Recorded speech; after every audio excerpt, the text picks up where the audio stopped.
What is your name? Janelle Rowena Glass. And what are you running for? I'm running for State Representative District 11 here in Henderson, Kentucky. What does a state representative do?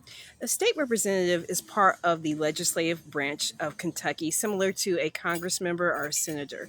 A representative can vote and they can debate and they can present laws. They are there to help the people in the community when it comes to infrastructure, education, healthcare, insurance, and making sure that we are regulating those laws that help us with workers' comp or if there's injuries or if you're dealing with something in the community that will help build up the community. What is the most single urgent issue facing families in District 11 today? Wow. Okay. I will have to. There's a lot. There's a lot. So let me think. The single most urgent issue is $3,001,000 missing from Seek money.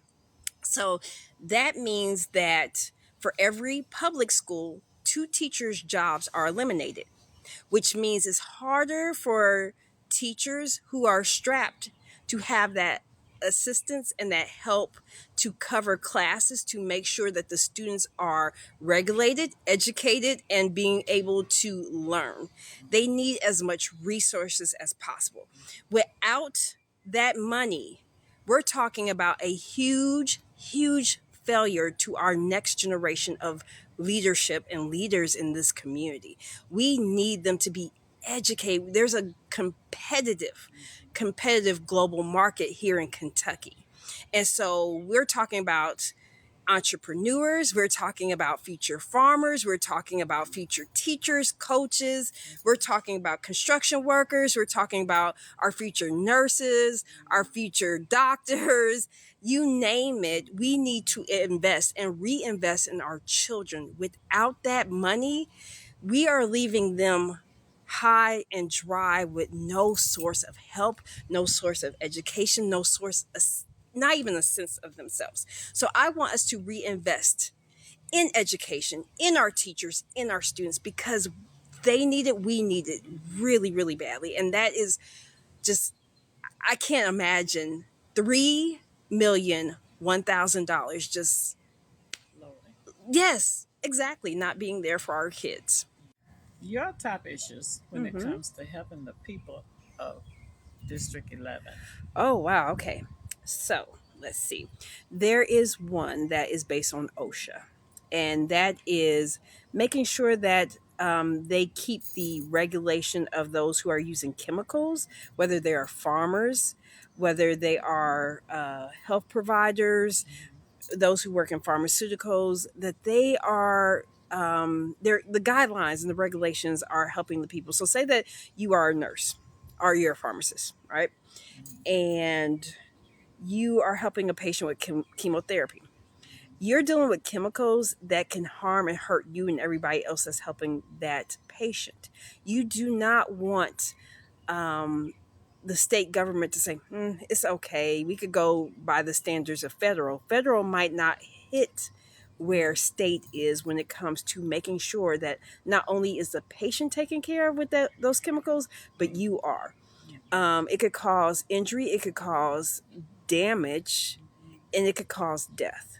So you're talking about lawsuits. You're talking about um, problems on the work in the workplace. Even with construction workers, even if you're a secretary, even if you work at a grocery store, you want to know, okay, what I am using is safe.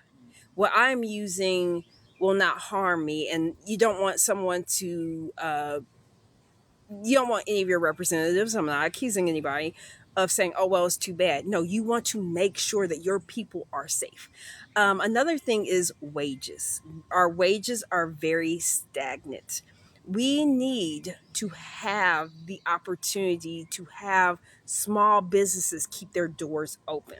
So you're talking about maybe a place that opens at 9 and then they close at 4:30. Well, what time do people come home from work, especially if they drive across the bridge, Mm-hmm. if they're in the neighboring city of Morganfield, Owensboro, and there's a specialty shop that you want to go to and their doors are closed and you're Right. looking for a gift during the holidays, Mm-hmm. during a birthday, Yeah, and baby shower. baby shower, Mm-hmm. wedding showers. Mm-hmm. We want to be able to extend those doors and those opportunities for our Right. small businesses. So those are some of the things that concern me. Our farmers and those who rent farms to be able Mm-hmm. to not to worry about land grab or grabbing their land, taking away from family farms. That could be data centers, that could be corporate farms that do not Mm-hmm. follow the regulations of the FDA. So we want to make sure that they still have their family farms and Mm-hmm. that people are eating fresh fruits and vegetables. Mm-hmm. So those are a few things. I could go on, but I won't do that. Janelle, Yes, ma'am. will you tell us what you would like District 11, the people of District 11, to know about you? Okay.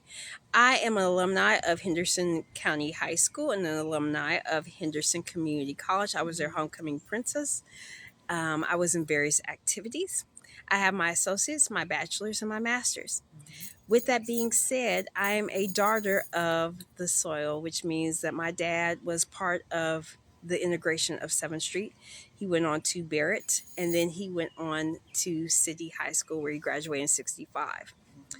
Mm-hmm. I represented both my maternal state of Indiana and my paternal state of Kentucky as a delegate, which Mm-hmm. allows us to strategize, to talk to the people, and to get to know the people, and to select those representatives who got the opportunity to move on to their elections. I won precinct captainship in Indiana, where we had to get out the vote and listen to the people's concerns. One of the things I want everybody to understand about me when I say no job is too small or too large. Any place in any industry, and usually they're consistent with education and retail, customer service, and healthcare, is when I get to know a company and a place, which is part of my organizational communication skills, that allows me to research and understand what works and what doesn't work. It allows me to take on and understand and observe like a little sponge, like, okay, this helps, this works out. If OSHA's not there, then how is this going to help the people? If the funding is not there, how is this going to keep the people retain and keep Right. those very, very important, very talented people in your industry? I also want to say that I miss places like D&M. I miss their chest pies, and I miss those small businesses that we are letting them just close their doors and be non-existent. And I want to see those return because that attracts larger business. So I want Henderson people to know, when I say real people, real voices, I see you, I hear you, and I want to stand for you. Thank you.